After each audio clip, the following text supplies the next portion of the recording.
emveni kokubanjalo thulula umoya wami phezu kwenyama yonke baprofethi onyana benu nentombi zenu amadoda enamakhulu amaphupha amadodana ena abona imibono kwana phezu kwabakhonzi naphezu kwabakhonzazana ndothulula umoya wami ngaloo mihla ndiyakwenza izimanga ezulwini nasehlabathini igazi nomlilo nemiqulu yomsi ilanga liyakusuka lemnyama. Thank you so much. Verse number 28. Amen. Then afterward I will pour my spirit on all people. Your sons and daughters will prophesy. Your old men will dream dreams. Your young men will see visions. Even on my servants, both men and women, I will pour out my spirit in those days. That's chapter 1, verse number 8. Yabamkela ke amandla abona ukuba umoya ongcwele uhlile phezu kwenu libe ngamandla ami eJerusalem wona kulo lonke lakwayuda naseSamaria kude kusekupheleni komhlaba. But you shall receive power when the Holy Spirit has come upon you, and you shall be witnesses to me in Jerusalem and in all Judea and Samaria and to the end of the earth. Baba uthongcwele siyabonga kakhulu namhlanje. Mando sikabala basanto libaka pasante. Siyabonga uNkulunkulu wethu othandekayo. Dwala lensindiso yethu mafuna majiki. Wena oyisiqalo nesiphetho sakho konke. Baba wethu namandla onke siyathandaza even tonight. Izwi lakho malifuzule. Izwi lakho malixoshe. Baba wethu namandla onke ngegama lika Jesu elinamandla lisusukula lilethu ukukhanya ngegama lika Jesu uthi uDavide open my eyes so that I may see wonderful things in your law. Baba wethu namandla onke siyathandaza egameni lika Jesu uthi the unfolding of your word brings light. Baba wethu namandla onke siyathandaza makho shanda endala bakusha ntakapala masuka ngegama lika Jesu namandla busa ke Nkosi wengamele. Baba wethu namandla onke awungabe bikhumoya or strange in our midst egameni lika Jesu enamandla ngegama lika Jesu waseNazaretha ayingabe bikhumoya that will interrupt the service. In the name of Jesus, we pray for the flow of the word under the guidance of the Holy Spirit.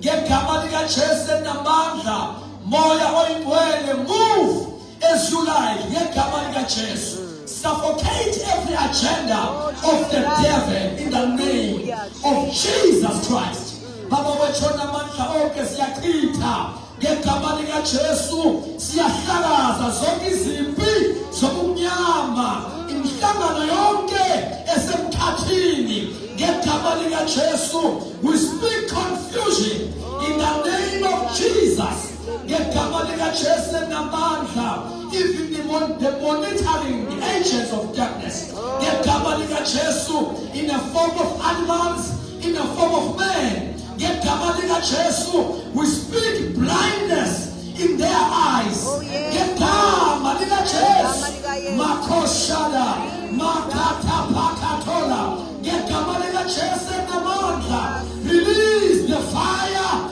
release the power in our midst ngegama lika Jesu. Moya wengcwele uyaphila ukwethembeka kwakho uyisihlangu nehawu.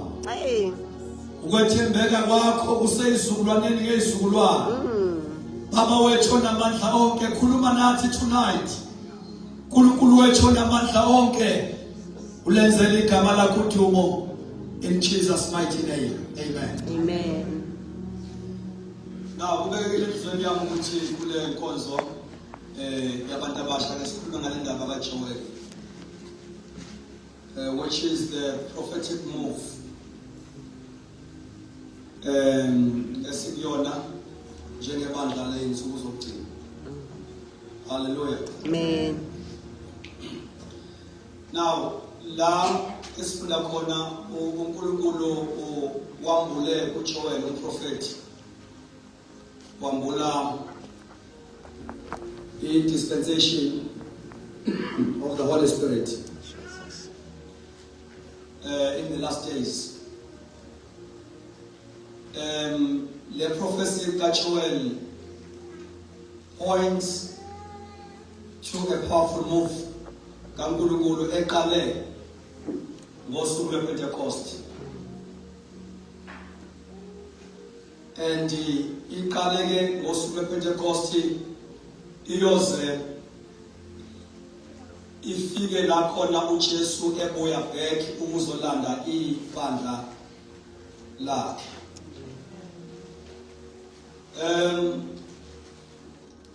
Then last khona incwadi yezenzo, actually nje incwadi yezenzo yonke secret yakho konke okwenzeka kule ncwadi from chapter 2 up to the last chapter. Secret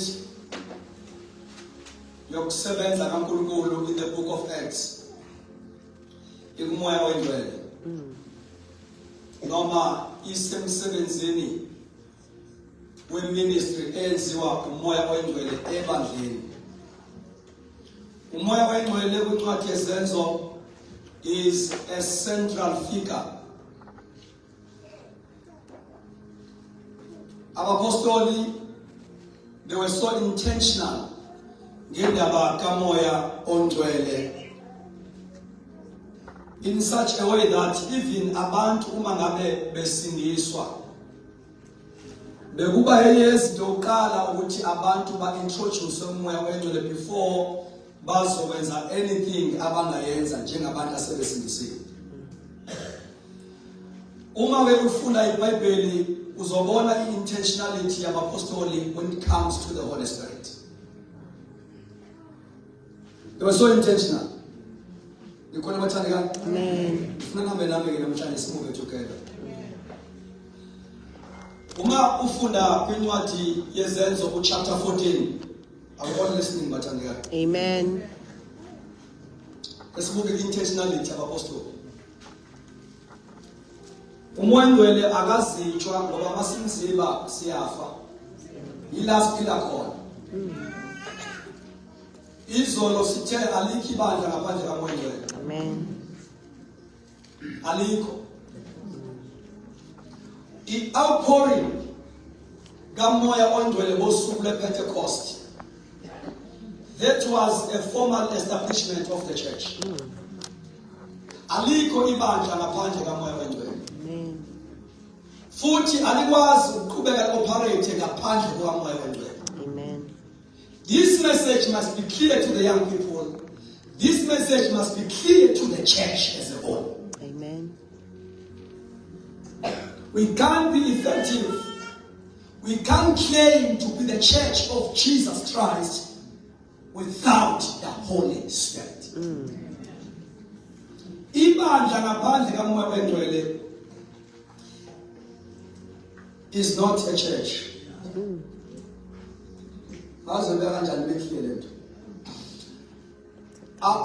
Awukwazi ukuyibiza leyo nto ukuthi ibandla ngaphandle kamoya ongcwele. Awukwazi ukuyibiza ukuthi ibandla ngaphandle kamoya ongcwele. When you speak about the church of Jesus Christ. Now, chapter 14, book of Acts, chapter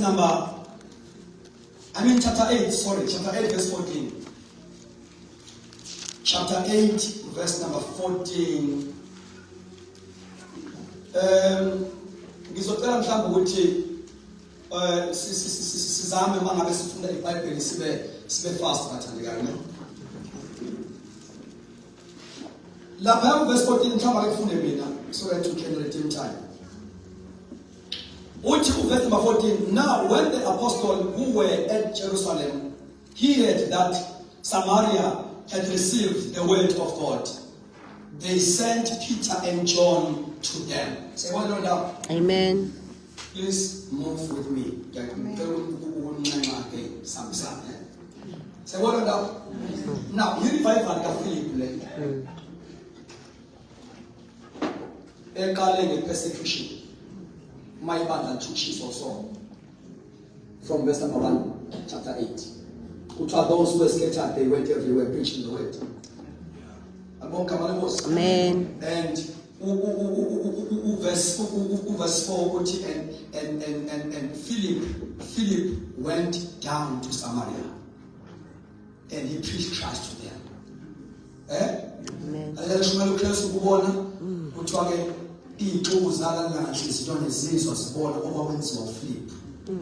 Abantu besindiswa imoya iphuma khishwa idikoni.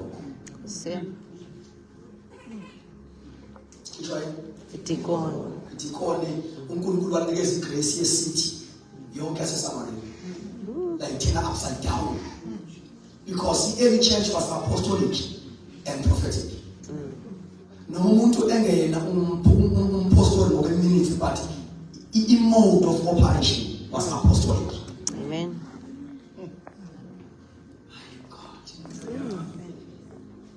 In Batalia of operation. Ungahlala ngabo apostolic kodwa kube apostolic. Okay. So sibona la uPhilip angifuna ukudivert ngikhuluma uPhilip ngifuna ukungcwele. But mayifika eSamaria kade nami ngishumayeza abantu ukuthi basindiswe kuphela. Hallelujah. Amen.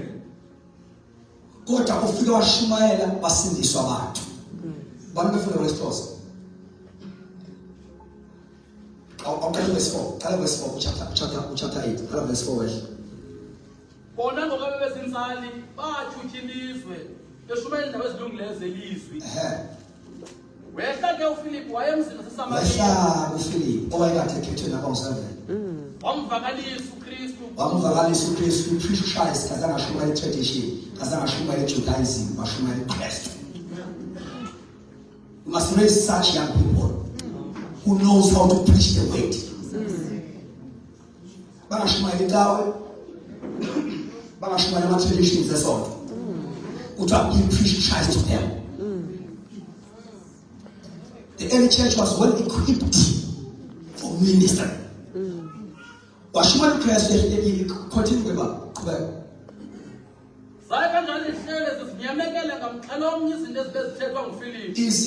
Izihlwele zalalela nganhliziyonye okwakuthethwa uPhilip. Among these multitude ukhona isangoma by the name of Simon. Ukhona bathandeka? Amen. Qhubeka. Ekuyiveni nasekuyiboneni kwazi imiqondiso abeyenza. Zizwa sibona imiqondiso. Yebo, zizwa sibona imiqondiso ayenza. Sibona ama-miracles, signs and wonders. Nikhona abazalwane? Amen. Jesus. Without the Holy Spirit, ayenzeki lapho. Without the Holy Spirit, ibandla liphethe theory. Oh, come on, good people. Ibandla liphethe theory ngaphandle kaMngcwele. No demonstration of power. Glory to Jesus. He preached Christ to them. And the multitude heard with one accord, hearing and seeing. Zizwa zibona okwenziwa uPhilip. Glory to Jesus. Amen. Glory to Jesus. Jesus. Kuphuma umoya abangcolile bakhishwa idikoni. Onakelephi ngathi. Diakon, casting out devils. Ntomusha, ngeke wenze into usumdala, usushadile. Awakwazi ukuba yini into usuyedwa usuyidikoni. aqala manje. Uma sizoba nama future leaders of the church are vibrant in the spirit. Young people must be introduced to the Holy Spirit. Amen. Come on, young people must be introduced to the Umoya must be experiential. Glory to Jesus. Amen. Hey.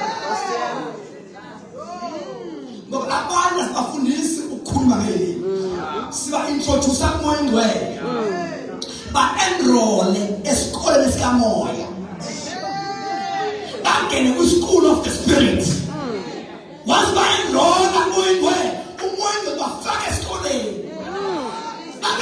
the other who sends every son of my food is a good reason. Another son of my told the good reason. I told the escort and is Gamoya. Shanta. Must be introduced to the school. Sister, no super enrollment. Enrollment.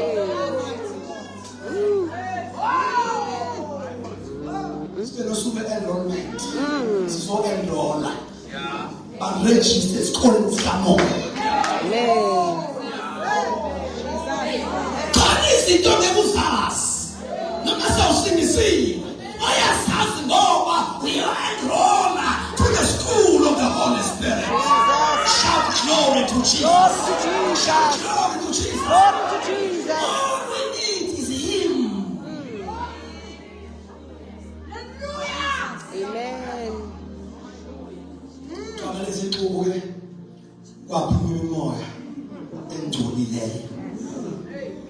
That's the power of the Holy Spirit. Amandla mayengasebenzi enkonzweni imoya emdaka sikhoza naye. Imoya emdaka ayikhishwa intshumayelo enhle imoya emdaka. Imoya emdaka ayikhishwa ngamacula amnandi imoya emdaka. Ikhishwa ngamandla, ikhishwa anointing, the power of the Holy Spirit. Jesus. Siqhubeka sibanje. Sizokhonza nezangoma. Hey. Sokhonza namagqwirha. Masiqhubeka sibanje. Siziba indaba kaMoyintwele. It's one of the doctrines ezinqabile. And that is the strategy of the devil. Moyintwele in doctrine of the Holy Spirit is one of those doctrines. As my address ebandleni asabele umnikazi wami. Awukwazi ukuthetha ngomoya ongasabeli. Sanibonani bathandekayo. Sengishilo ukuthi nakuleli viki there's going to be a turnaround. Glory to Jesus. There's going to be a shift.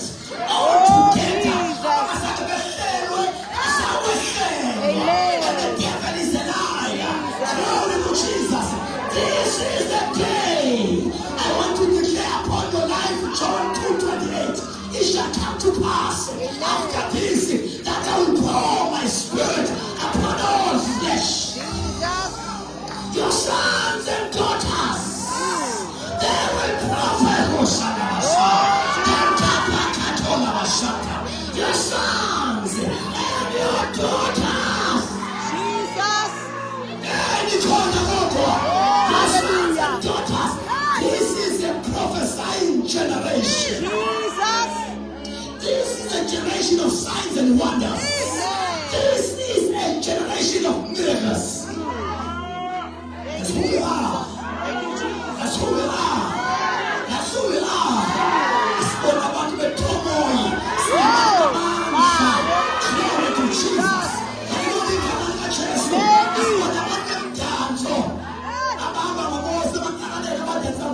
There's no demonstration power. Blessed Jesus. Blessed Jesus. We need to be intentional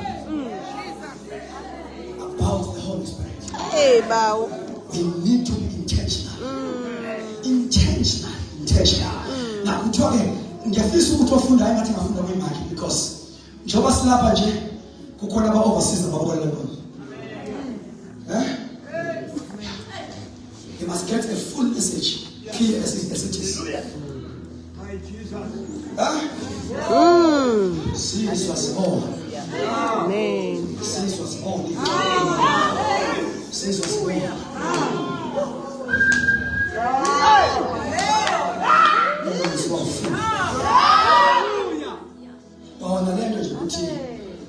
This was not an apostle, was just a diacon. He has shared. You don't have to have a status so umfundisi. Uzunkulunkulu asebenza. Amen. Yithina ngenxa yokusonta esazi ukuthi umuntu is become a minister because of umfundisi. Ukusonta usifake lapho. Ukusonta usifake lapho. Ukusonta usifake lapho. Nalento ukuthi abantu esithi babezo uNkulunkulu bahlale balende ama-credential before basebenze. Ukusonta konke lokho. Ukhishwa abantu sibakhiphe traditional. Sibakhiphe bethule. Nalaba yakhona bayothula.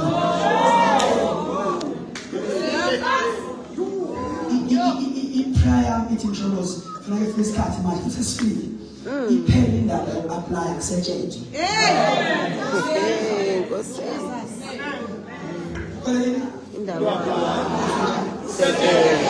Ama-application amaningi awasizi, awukhulu umsebenzi, baningi abantu awukhulu umsebenzi. Kusetshenzwe. Futhi uma uzwa ngathi umuntu umuntu akunikeza wona, ucela uku-advise, awukume kancane uku-apply, usebenze. So apply so formalize futhi. So unikeza ibandla ade awunaqhayisa ibandla.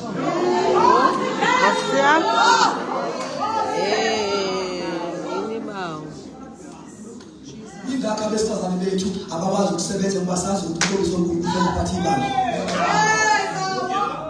Intombi nento kaThixo la kuthiwa sons and daughters, sons and daughters, sons and daughters, not sons born, sons and daughters.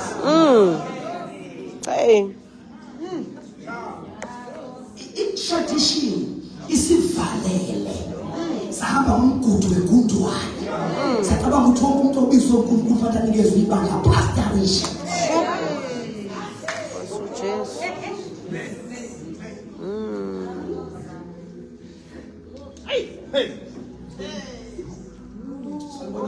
Amen. Can't formalize the Holy Spirit. Ibandla nomzimba lo operate ngokuthanda kaNkulunkulu. The man of God, the founder, declared, who are you to tell the Holy Spirit what to do? Who are you? And he said, the Holy Spirit operates life. He moves life. Who are you? He said, but you know, I'm trying to say,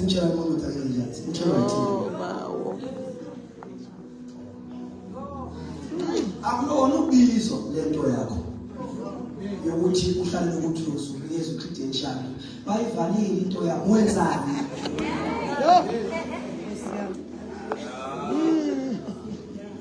wenzani ivaloba mayivali kuthiwa ngisho naye kuthunga bengena abagula abaphezulu kuthunga bengena abanye. Let me move in chapter 8 book of Acts. Iyona emplanta amabandla angazangaplanta namapostoli. Those who were scattered, they went everywhere preaching the word. Ubuthathu funda verse number 1 and 2. Funda 1 and 2. Same chapter. Wayeke uSawule ekuthakazela ukusuka kwakhe. Kaloku kwehla ngalomhla intuthiso enkulu phezukwalo ibandla eseYerusalema. Intuthiso enkulu phezukwalo ibandla eseYerusalema. uNkulunkulu elikhipha ibandla within the four walls. Elikhipha. What Sizawubheka intshutshiso kaSawule. Qhubeka. Kanjalo bonke babazintsala emazweni akwaYuda. Bonke bathi sa. Sizozwa ukuthi wobani ubonke. Ubani lobonke. Who are these people who were scattered? Continue to read. Continue. Kanjalo bonke babazintsala emazweni akwaYuda naSamariya. Kwasala abapostile bodwa. Ngoba nabasala eJerusalem. Abapostile bodwa. Ngoba nabasala eJerusalem. Abapostile. Which means the church leaders. Basala bona. Siketshela ukuthi obani abathi sa. Ordinary believers. Nkosi yami. Ordinary saints. Kanti bathi sa benza. Qhubeka. Amthwala ke uStefane ukuthi ngoyikazi. The following verse. Verse 3. Wayeke uSawule lidlavula ibandla ingena For verse 4. verse 4. Yeah. Bona ke ngokabasintsali bathutha ilizwe. Onaka bazinza. Eshumayela indaba esilungile. Bachucha ilizwe. Come on. Hey. Akona abapostoli laba. O Sunday school. Hey. Go. Bachucha ilizwe. They turn the world upside down. Continue to Oh, Jesus. Wehla ke uFilipi wayemzini naseSamariya. Ehithi kodwa emzini waseSamariya. Now bese sikhulumele ngizama ukuvezela ukuthi this is a saints movement. That is saints movement. Saints movement. Umoya ayibuyisayo in our time.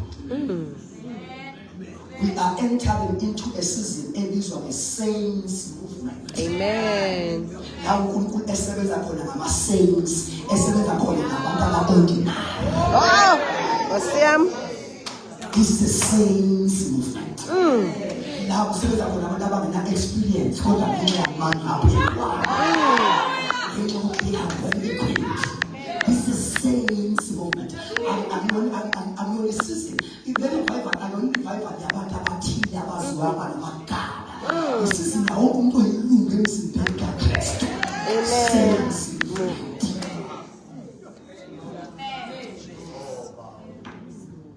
Ay, siyabuye tuju.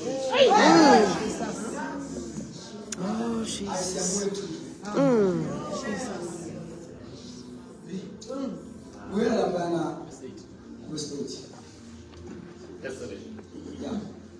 Kuba omoya abangcwele babephuma kwinto eninzi binabo begomboloza ngezwe enkulu. Yathi ke into eninzi crying Screaming. with a loud voice.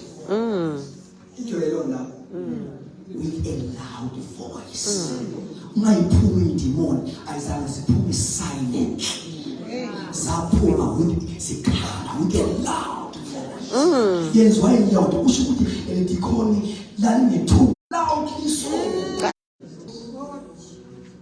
Elila ngathi ekhala with a loud voice, not quietly so.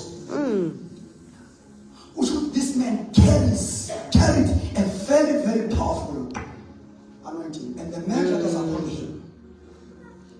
And uNkulunkulu usho labantu abalemizayo in our time. La bantu abayikhipha uNkulunkulu, abatrain uNkulunkulu in this season. Abantu abangusimangazi. Indlela abazoparate ngayo. Amen. Amen. Ubathatha starting befunga uNkulunkulu. Abane 25 years before basebenza. Oh, wow. Yes, what about Amen. back to the subject of the Holy Spirit. Amen. Amen. Now, ilesi sivuno ke sika Philip esithema ngabe senzeka kwafika indaba eJerusalem abapostoli basala uverse 14 uyasitshela ukuthi abapostoli bamele bezwa ukuthi iSamaria iyamukela ivangeli. Hey, Baba. Basebethumela uPeter noJohana. Read again, Tata. Verse 14. Verse 14. Yeah. Kaloku bakuva abapostile baseYerusalem. Now, any izinto efunakalayo la. You must pray for leaders with a hearing ear. Now, in our church these days, sandilonga ama leaders anendlebe yokulalela i-church politics. Ivalekile indlebe yokuzwa lezi zinto. Ukuthi nangu umuntu omusha nangu tata ophuma eScenery Park usefika walayitela lapha. Kezwala bathandeka? Amen. Bese ama-leaders anendlebe ene-interest ngezinto zikaNkulunkulu, ene-interest nge-Great Commission, babe nento yokwenza. Yabona these days uNkulunkulu wanyakaza ngomuntu wenzinto uyabizwa kuthiwa awuyichaze lento yakho yini le.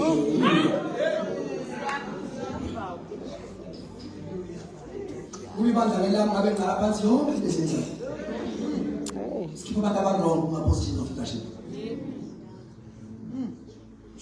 Abantu balenkonzo, I'm sorry to speak like this. Abantu balenkonzo, they've fallen in love with our systems and they miss the vision of the church. Bangalifeli isonto. Sure. Bangalifeli isonto. Libe lifile spiritual. Bangalifeli. Right. Kuthiwa ke bathumela uPeter noJohn. The intentionality of the apostles when it comes to the baptism of the Holy Spirit. Amen. Amen. The intentionality of the Great. Continue. Kaloku bakuva abapostile baseYerusalem ukuba abaseSamaria balamkela ilizwi likaThixo.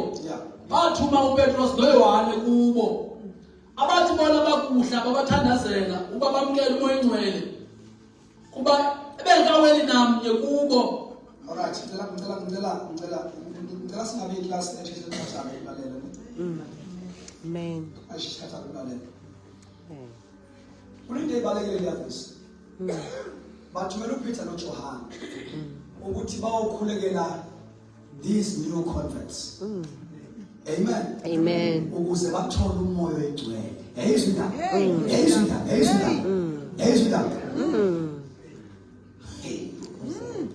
Abathanda besindiso benikeza imangala ethiwa yibawo. Cha, basasetshenzwa. Kumele bayithole yonke ipackage yokuqala. Kumele bayithole yonke ipackage. Thina sinisishile. Labantu abaqala ukufundiswa nayo yonke lezenza no basasetshenzwa. Ngale kwaZulu basakhothiswa ingengisi, basancinde baphalaza. Basaqunywa.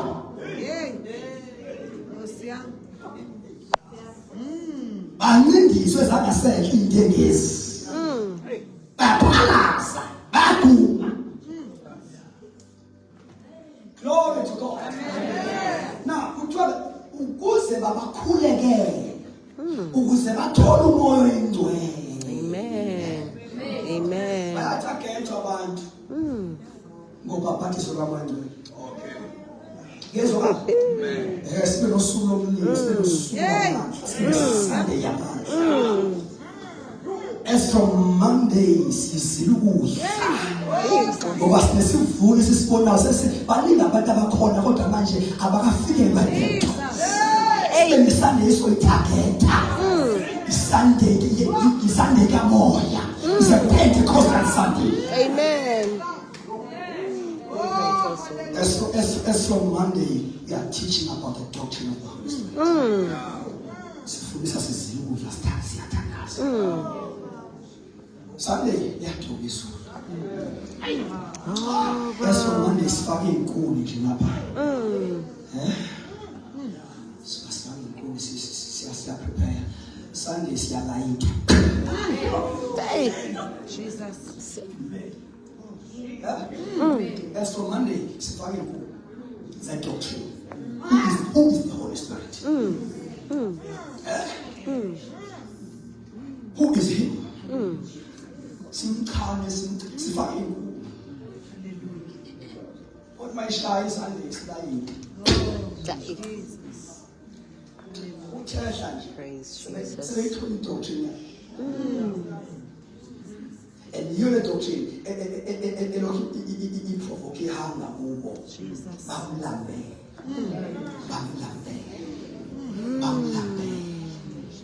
Singalambeli ikhundla, sinamoya. Hey. So bathi banganasi ikhundla master. You see? Now, kunendawo ethi ngokuba wayengakehleli nabo yedwa phakathi kwabo. Ngizwe lo ndawo. Awuyiphinde futhi. Abathi bona babuhle babathandazela. Ukuba bamkele umoya oyingcwele. Kuba bengakaweli namnye kubo. Ubeka kanjani? Bengakaweli namnye kubo. Because a powerful word. Powerful statement. Fantawe. Jesus.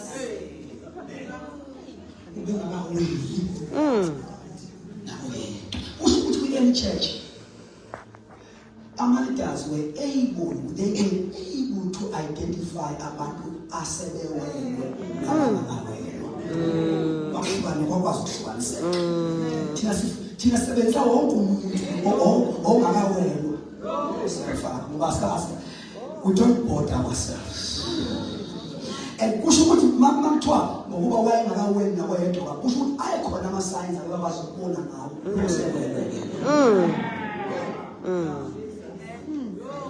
lo angatholi lo usitholile there were signs esakungayengakaweli nakwayedwa akhona ama-signs ashoyo ukuthi usitholile.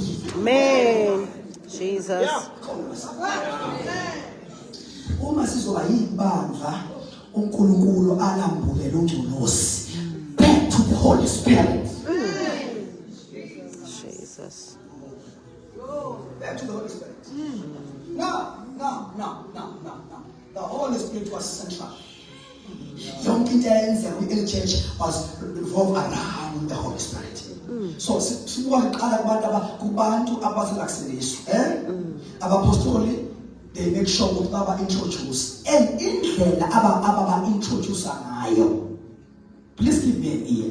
Indlela abenza ngayo ngoba you see la kuthiwa abantu belu Peter no John. Ask yourself why Peter and John? Amen. Sabona Amen. Amen. Amen. Jesus. So there was a strategic deployment of ministries within the church. Umuntu wayedeploywa lapha ya kungaziwa ukuthi number 1 yini ayo address. Unakho yini what it takes to address.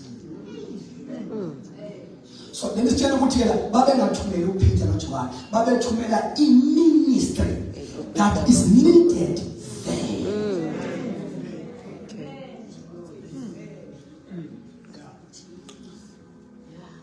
Babethumela abantu abaphethe umetshiso wokulayita. Abangezofika bathatha ama-chance. Abazofika balayite ulayite. Yeah. So the early church, into eyenza ukuthi ibandla likhule, umsebenzi ukhule, awukwazi ukukhula umsebenzi singazange si-recognize ama-ministries and gift. That's number 1. Ministries must be recognized. Amen. Must be acknowledged, must be recognized. 2, must be given conducive platforms.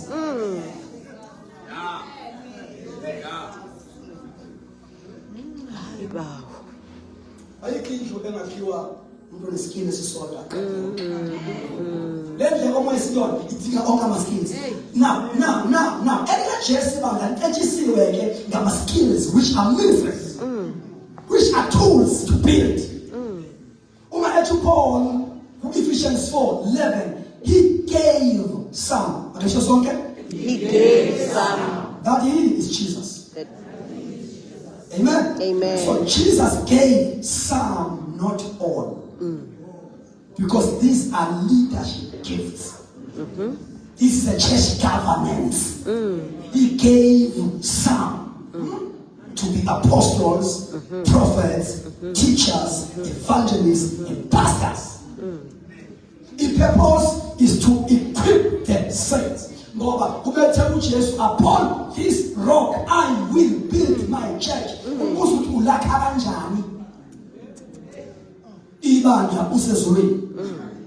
He gave some. That's an answer. He gave some.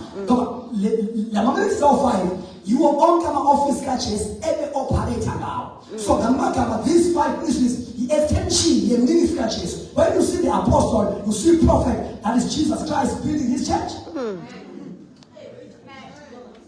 Amen.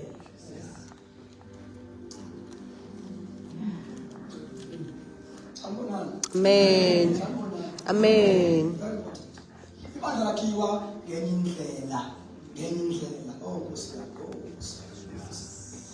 Alakhiwa ibandla likaJesu ngenye indlela, lakhiwa izinkonzo ngama-ministry awanikeze abathile, and these ministries must be recognized and deployed strategically. So lento fanele ifike nabantu abahlela izinkonzo.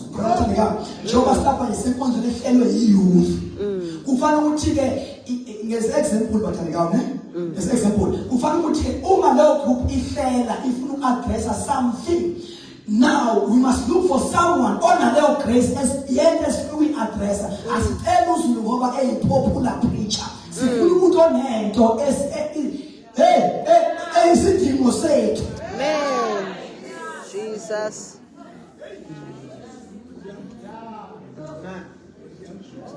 Okay, ngathi ukhuluma kancane. Amen. Lento kuba sibe true organizational. Iye yavala i-room yabantu ababizwa uNkulunkulu to lead i-aspect aba-specialize kuyona, which is a spiritual aspect. Uma kuhlela from local up there, ama-group ehlela, ama-group awe-organization amithi. Amen. Organization. The organization speaks of administration. You can imagine. Usho ukuthi la mangabe la uma hlela isikole ikhona i-aspect spiritual. Enjani bathanda? Spiritual. Engadinga abantu organization, edinga abantu ababizelwe lokho. Eyami njengozulu i-conviction ithi if intombi zihlela i-girls week, azenze konke okunye, when it comes to the speaker of the girls week, mfundisi must recommend uyena obizelwe la owaziyo la abantu badingani bahlushwa yini. Sure. Wow. Oh, ngakonto ngayifuna. Siyakuthi ngoba ngeke ngixolisele ngoba injani. Injani. Uma ngabe kuthiwa mama. Amen. Spiritual leaders must guide them.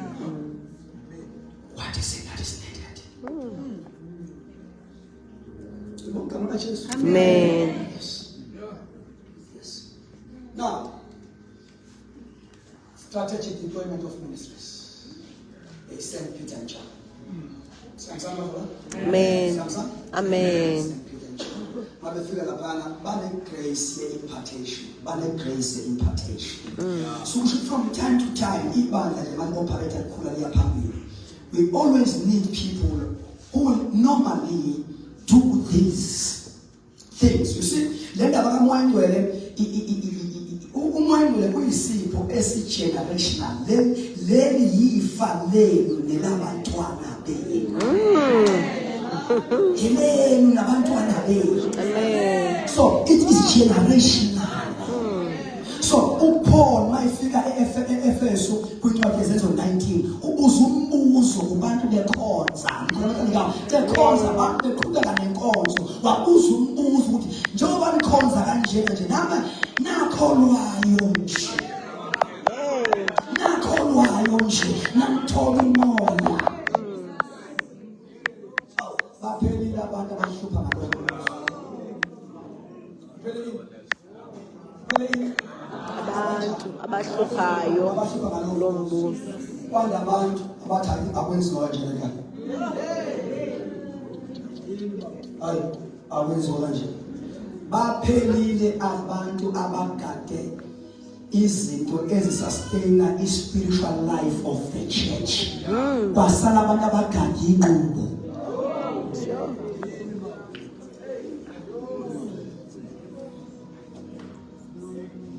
aphela khona abantu befika ibandla i-operator libambile inqubo kodwa bafaka i-dipstick but no ngicabanga mnandi kodwa i-dipstick ibuye dry awunibamba manje neshaye bomvu namshawundi yakhona kodwa masifake i-dipstick Sam. baphelile khona abangasatisfywa ukubanjwa nge-order of service at the expense of spiritual life. Ngiyathetha namhlanje. Amen. Jesus. Akhoyuthi engaphila. Akhoyuthi engaphila iphiliswa ukufundiswa ukubamba inkambiso. No, bazojona bebamba inkambiso. Abahuzuliziso bebamba inkambiso. Akuyona inkambiso eyisolution. Glory to Jesus. Ngibona abathandekayo. Kumele balayitwe njengey'mpusha kaSamson. Khonze umlilo uvutha. Khona bashanta. Ngibona abathandekayo. Yes. Yes. Yes. Yes. May the Lord raise Pauls of our time. Oh yes. Pauls of our time. Oh yes. Abazofika ibandla likhonza njengoba afika uPaul nje-Efeso babekhonza babeqhubeka nama-programs kodwa this spiritual leader was not satisfied at all. Amen. Oh, engathi kwabamisa bevala bethatha ufefe. I can imagine engathi kwabamisa bethatha ufefe bathi yini Hey baba. nakho Hey. yini lenyenza Amandla. nakho lonje ngithola umoya inkonzo yahamba ngale ndlela kwenzeke akhonje iphunga lakhe akhonje isimele akhonje idrop yakhe nathola umoya nje nathola umoya webathandekayo we must bring back the sound of Pentecost in the house. We must bring back the sound of Pentecost. Chapter 2 verse number 1 there came a sound from heaven. There came a sound suddenly. Hallelujah. There came a sound from heaven. Well, that is in two tomorrows of all the man. But there came a sound. You must bring back the sound.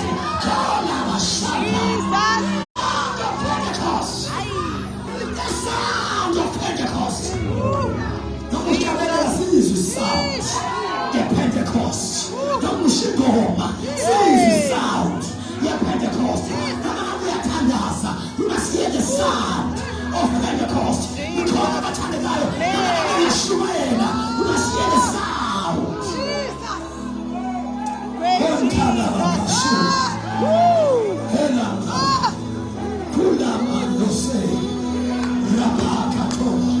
Yes.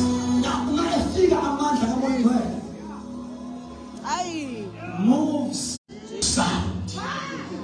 I guess it's from silent From silent to sound. to sound. Yes. Yes. Can I say the example, Paul? What was silent? Because I'm not. Because I'm not. I'm not. I'm not.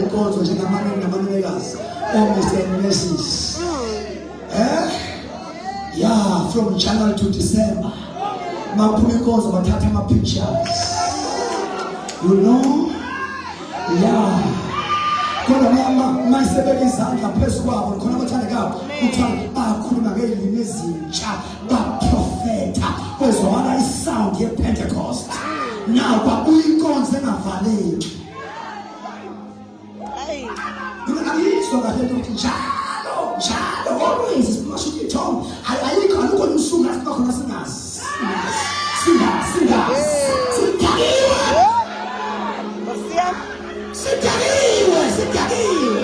sidakiwe ufaka ithupisi yakho ekuseni enkonzweni uyifaka imoment yokushutha. You come ebandleni without any expectation yenkosi kamoya. Ngikhona bathandekayo uswekela ukuthi nje uma ngabe inkonzo ifuna une-iPhone angishuthe awuna-expectation yokuthi something may come suddenly. Glory to Jesus. Ngikhona bathandekayo hayi kubantu abasha ayinjalo lenkonzo siyona ayinjalo kumele sibuyise inkonzo engavala umthandazo. Yesho abantu bathandekayo ulibali iwave yakho isale ecaweni isale enkonzweni iwave ngoba kufika amandla. Suddenly. Aha. Khunda masuka ngoba kufika amandla lento yethu basibahle kanje from January to December sibahle nje sikhona sibahle nje akho disorder iyenzeke ayifuneki bathandekayo in such a time as this. Hey. Oh, bawo. Can you pray for 1 minute? 1 minute.